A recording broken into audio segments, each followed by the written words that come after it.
Salut à tous, j'espère que vous allez bien. Retour sur ce mois de février qui peut être un tournant de cette saison, pas comme les autres. C'est parti.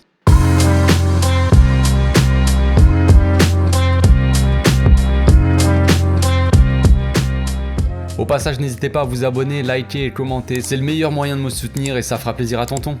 On l'a fait les gars, on l'a fait. On a passé ce mois chaud bouillant et on est toujours en vie. Même plus que ça, on est encore en meilleure forme qu'avant. C'est incroyable. Alors, est-ce que c'est un hasard? Je ne pense pas. Est-ce que c'est une question de chance ou je ne sais quoi d'autre? Il doit bien y avoir une part de hasard là-dedans, mais c'est bien grâce au travail du staff qu'on en est là, évidemment. On va replacer un peu le contexte dans lequel on était avant. Xavi prend en main l'équipe le 20 novembre contre l'Espagnol. L'équipe pointe à ce moment-là à la 9e place du classement. Fin janvier, l'équipe n'est pas au top. On manque clairement de confiance et d'efficacité devant. Memphis n'est plus que l'ombre de lui-même par rapport au début de saison, où il portait l'équipe presque à lui tout seul quoi. Frenkie, Pedri et Ansu reviennent à peine de blessure pour le Classico en Super Coupe. Frenkie est clairement en manque de forme et de confiance depuis quelques matchs et les gens commencent déjà même à se demander s'il ne devrait pas partir au mercato d'hiver. La grande blague. Tout le monde met beaucoup d'espoir en Ansu Fati et attend son retour avec impatience. Le gars, dès qu'il revient de blessure, il claque un but. Donc le Classico arrive et le Barça sort peut-être un des plus beaux matchs depuis le début de saison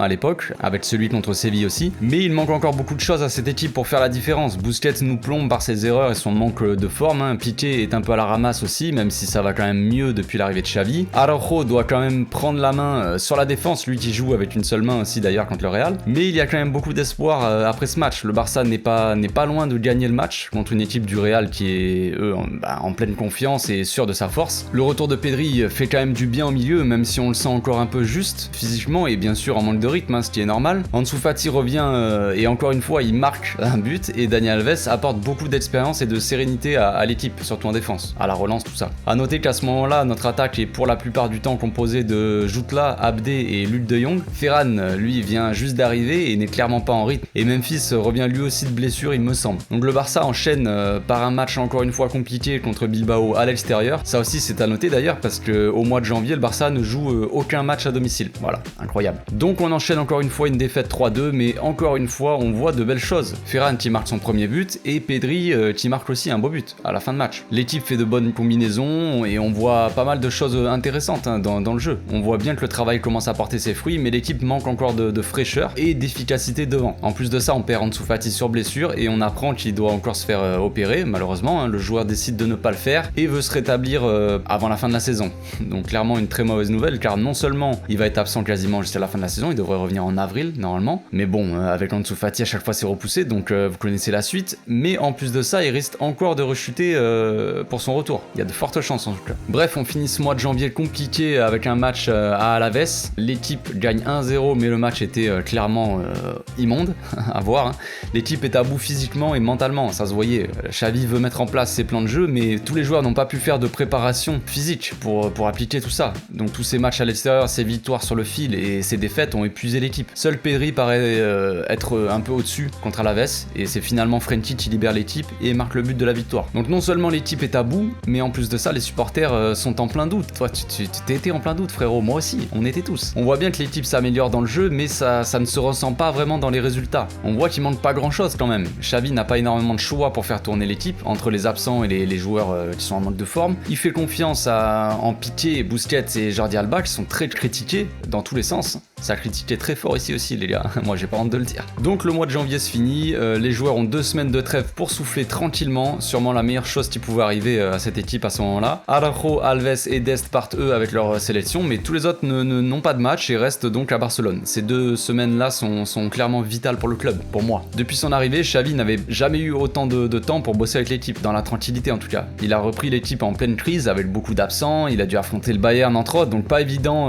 pour prendre le temps de poser les bases, on va dire, parce que le temps c'est quand même le plus important pour mettre en place un nouveau projet. On l'a répété ici, mais il faut du temps pour remettre en confiance les joueurs, il faut du temps pour améliorer le jeu et il faut du temps pour revenir au top. Quand Xavi est arrivé, on a vu qu'il avait mis en place énormément de jeux à l'entraînement, en plus de nouvelles règles pour cadrer l'équipe. Ces jeux-là ont eu pour but de redonner un peu le sourire aux joueurs, de les rapprocher, trouver cette cohésion d'équipe qu'on n'avait plus depuis un bon bout de temps déjà. J'en parlais il y a un moment, mais l'équipe était coupée un peu en deux, entre la jeune génération et les cadres, entre ces deux-là, les étrangers, on va dire, qui ne se sentaient pas vraiment peut-être intégrés dans un vestiaire pas très facile non plus, en tout cas vu de l'extérieur. Donc une fois cette cohésion d'équipe retrouvée, tu peux commencer à mettre en place vraiment des plans de jeu un peu plus précis, un peu plus compliqués peut-être. Ça sera plus facile si ton équipe est heureuse, si chaque joueur vont dans le même sens, rame dans le même sens, ça sera plus facile de faire accepter tes idées. Je ne dis pas que Xavi n'a pas bossé la tactique non plus avant cette trêve, mais disons qu'il n'avait pas vraiment le temps de s'attarder trop sur les détails sûrement, j'imagine. Il a peut-être privilégié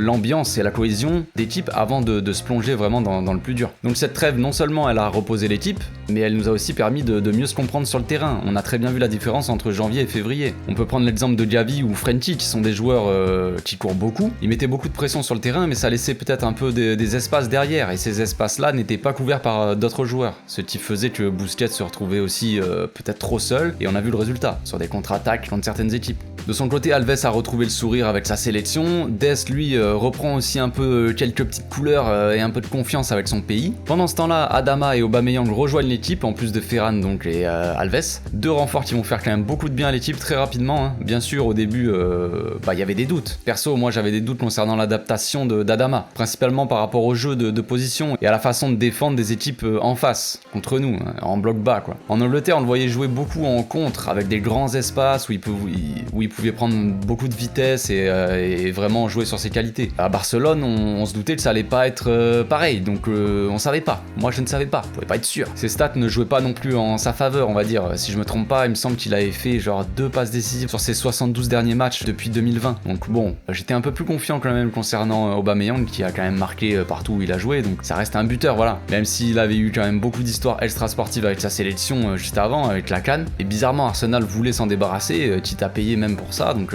bon, on pouvait se poser un peu des questions, mais tous ces doutes ont été rapidement effacés dès le premier match d'Adama déjà. Aubameyang, lui, il a eu 2-3 bouts de match comme ça pour se mettre en jambe, il a quand même montré de belles choses dans ses appels, mais ses coéquipiers peut-être ne le connaissaient pas encore trop. On n'a pas l'habitude de jouer avec ce style de joueur non plus, ce style d'attaquant qui fait beaucoup d'appels dans la profondeur. Tout le début de saison, on a joué avec Memphis, qui faisait beaucoup d'appels dans les pieds. Aubameyang, c'est tout le contraire, donc voilà. Maintenant, Adama a fait 2 fois plus de passes décisives en 6 matchs avec le Barça qu'en 72 matchs depuis 2020, et Aubameyang, lui, reste sur 4 buts en 3 matchs avec un triplé contre Valence. Donc clairement des bonnes pioches pour l'équipe, hein, ça c'est clair. Comme je le disais, on voyait de l'amélioration dans le jeu, mais il manquait encore cette efficacité devant et cette dangerosité peut-être. À part Dembélé, personne ne provoquait devant, et avec Adama, là, je peux te dire qu'on est servi. Bref, revenons un peu en arrière, on démarre ce mois de février donc avec certains doutes. L'équipe reste sur des résultats un peu limites, des victoires sur le fil. En plus d'avoir perdu contre le Real et Bilbao, on gagne de justesse contre Alaves en toute fin de match, donc voilà, c'était pas l'idéal pour se mettre en confiance. On commence le mois par l'Atlético à domicile, une double confrontation contre Naples, un derby assez tendu, un match contre Valence à l'extérieur, et on finit par Bilbao qui nous pose quand même généralement souvent des problèmes. Donc autant dire que c'était pas gagné. À ce moment-là, l'équipe est 5ème, à 1 point de l'Atlético et juste devant la Sociedad qui nous colle, donc clairement un match décisif, hein. Il faut absolument gagner ce match pour passer devant l'Atlético et se mettre à l'abri. Bref, on va pas refaire les matchs, mais comme vous le savez, on assiste à une masterclass de l'équipe à domicile, hein. L'équipe se trouve parfaitement, le jeu est fluide,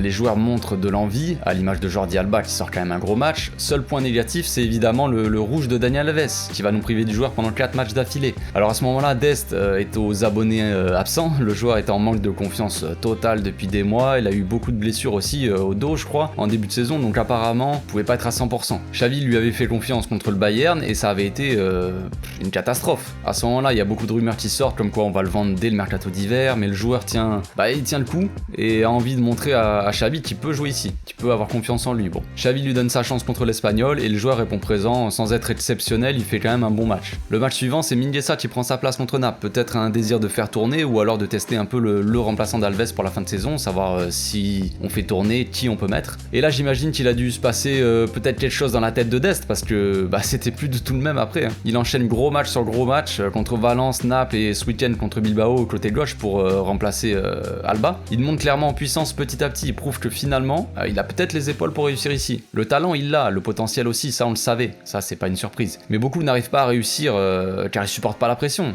c'est compliqué, c'est le Barça, c'est pas Gijón, c'est pas Valladolid. Donc c'est le sentiment qu'on pouvait avoir en voyant jouer Dest depuis le début de saison. Donc non seulement il a prouvé que Xavi pouvait compter sur lui, mais il a aussi montré qu'il pouvait être même titulaire et aussi faire souffler Alba qui n'a aucun remplaçant. Et c'est aussi ça la réussite de Xavi, il a réussi à remettre en confiance quasiment toute l'équipe. On a retrouvé un Frenkie au niveau, Dest aussi comme je le disais, Luke de Goat qui savait même pas faire un contrôle en début de saison enchaîne un but tous les 66 minutes de jeu maintenant. En plus de ça, il a mis en place des rotations qui font souffler des gars comme Busquets, Pedri et Frenkie qui subissent quand même beaucoup de pression et qui enchaînent aussi énormément de matchs depuis un an. Il a mis une concurrence saine entre Adama et Dembélé, il gère bien Gavi et Nico, même si bon, Nico joue peut-être un peu moins que les autres, mais bon, ça va quand même. J'ai l'impression que Pedri et Gavi ont même progressé comme si Xavi les avait coachés depuis 2 ans, alors que voilà, ça fait que quelques mois, donc ça ne peut que être bon pour la suite. Il reste maintenant à Xavi à mettre en confiance Ferran pour qu'il soit plus décisif dans la finition,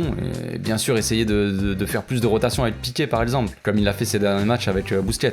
Et au passage, on retrouve d'ailleurs aussi un bon Piqué, un bon Busquets et un bon Jordi Alba, mine de rien. Les gars, faut en parler de ça. On les critiquait très fortement quand ça allait très mal, parce que directement on les cible, parce que c'est eux qui ressortaient comme les plus faibles. Physiquement, voilà, c'est les vieux, c'est les cadres, ils sont censés montrer l'exemple, et ils étaient à la rue. C'est pas normal. C'est les capitaines, voilà. Enfin bref, vous connaissez le délire. Maintenant, on voit bien que les mecs sont clairement au niveau. Jordi Alba, bon, là il était suspendu, mais Jordi Alba depuis l'Atlético Madrid, c'est plus le même Jordi Alba. Busquets, il retrouve aussi pleine confiance et il est solide au milieu, il récupère énormément de ballons, il fait énormément de bien dans l'orientation du jeu. Il joue très bien. Piqué aussi fait quand même des bons matchs, même si bon, le problème physique est toujours présent. Avec Piqué, Busquets, Jordi Alba peut-être ça se voit un peu moins parce que quand même il court vite et il a de l'endurance, mais Busquets et Piqué, on voit bien que physiquement ils sont limites, on va dire. Mais quand même, le fait de peut-être de les faire souffler de temps en temps, ça change beaucoup de choses. Maintenant, au lieu de jouer à 100% tous les matchs et de se cramer et d'avoir un match sur 2 correct, on va dire, ils enchaînent les bonnes performances tout simplement. Et ça, c'est à noter. Donc comme je disais, il reste à Xavi à mettre en confiance Ferran et voilà, pour qu'il soit plus décisif, faire un peu de rotation avec Piqué, comme je le disais. Mais voilà, il manquait aussi Eric Garcia, ou même l'anglais. Donc oui, l'anglais, oui.